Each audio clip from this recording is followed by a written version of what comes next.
சிறுமியை பலாத்காரம் செய்த வழக்கில் வாலிபருக்கு 30 ஆண்டுகள் சிறை தண்டனை. மகளிர் நீதிமன்ற நீதிபதி உத்தரவிட்டார். அரியலூர் மாவட்டம் சுண்டக்குடி கிராமத்தை சேர்ந்தவர் விக்னேஷ்குமார்.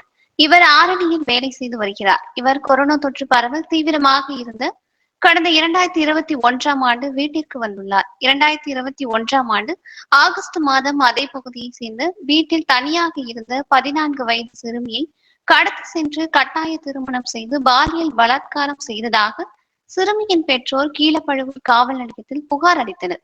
புகாரின் பேரில் கீழப்பழுவூர் போலீசார் வழக்கு பதிவு செய்து விக்னேஷ்குமாரை கைது செய்து சிறையில் அடைத்தனர். வழக்கின் விசாரணை அரியலூர் மகளிர் விரைவு நீதிமன்றத்தில் நடைபெற்று வந்தது. வழக்கின் விசாரணையில் விக்னேஷ்குமாருக்கு சிறுமியை கடத்தி சென்றது, கட்டாய திருமணம் செய்து பாலியல் பலாத்காரம் செய்தது உள்ளிட்ட பிரிவின் கீழ் 30 ஆண்டுகள் சிறை தண்டனையும் 30,000 அபராதம் விதித்து மகளிர் நீதிமன்ற நீதிபதி செல்வம் உத்தரவிட்டார்.